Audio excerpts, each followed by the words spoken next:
Okay, next question. Jocko, I have 3 little girls, and I'm really intrigued by Brazilian Jiu Jitsu. What form of martial art would you put your kids in? That's an easy one. Yeah. Put your kids into jujitsu. Do it immediately. We kind of covered this the last podcast, and that is the fact that if you got to teach your kids, look, don't get in a street fight. Don't get into a fight in the playground. If someone wants to fight you, run away. And that's what they should do. And, later when they start to become mature enough to make real decisions, that should guide them. And occasionally, as a man, you may have to stand your ground and fight. And that's understandable. Right. But as a little kid who might be getting picked on by bigger kids, hey, somebody gets in your face, run away. If you really think you're going to get hurt, run away. So you have that self-defense mechanism already. What you don't have and what you are not born with is when that bully grabs you and pulls you to the ground or grabs you and holds onto you and won't let you leave. That is when you need to know how to grapple. And jiu-jitsu is what teaches you how to grapple. So eventually, like you just said, you do want your kids to spar a little bit. You do want your kids to know how to throw some good combinations, right? I mean, they should know how to do that. Actually, the other night I was working with Dean, and we were working with a couple people, and he was going over some basic self-defense, and there are some legit basic self-defense moves that people should know. Someone bear hugs you, someone headlocks you. Mm-hmm. Now, we don't think about them at the high level of jiu-jitsu because we welcome someone headlocking us. Yeah, we welcome that stuff because we're so used to it. We have an advantage when we get there. But to a kid, you get thrown into a headlock. The first street fight I ever got, I can't call it a street fight. The first time I ever got into a fight was in, like 4th or 5th grade. Mm-hmm. And this kid who was definitely way stronger than me grabbed me in a headlock, was holding me on the ground and punched me in the head. Mm-hmm. And I couldn't do anything. And, it got broken up after 20 seconds by the principal.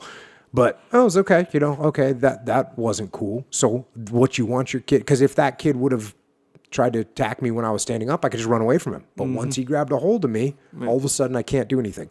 So that's why jiu-jitsu is the first thing you want to learn. It's also, as I said last time, it's the most technical thing. There's the most to learn.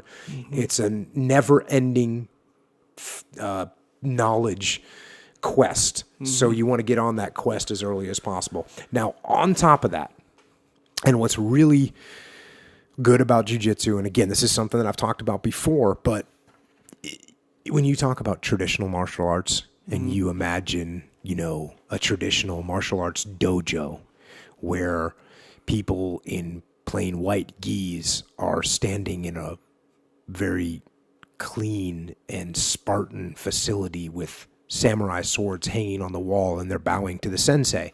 Mm-hmm. That implies a certain amount of knowledge will be passed and a certain amount of etiquette will be passed.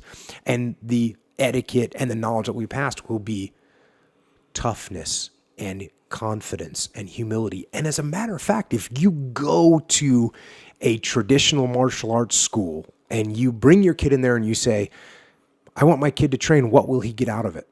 One of the things they're going to say is he's going to learn to be confident or she's going to learn humility. And they will teach them that verbally. Right. It will be a lesson. It will be a book, almost a book lesson on this is humility and this is confidence and hold your head high. Jiu-jitsu teaches those things, not theoretically, but for real. Because in jiu-jitsu, you will get humbled. Mm-hmm. You will get humbled by someone that's smaller than you, by someone that's weaker than you. They will submit you. They will hold you down and you won't be able to do anything about it. And that is humility. Mm-hmm. And that is where you learn humility in jiu-jitsu. And same thing with confidence. You will learn as you get better at jiu-jitsu that, hey, I know something. And I know I can handle myself in bad situations. Mm-hmm. So it truly teaches humility and confidence, not theoretically, but in a very practical sense. Yeah. So get your kids down to the jiu-jitsu school, get them enrolled.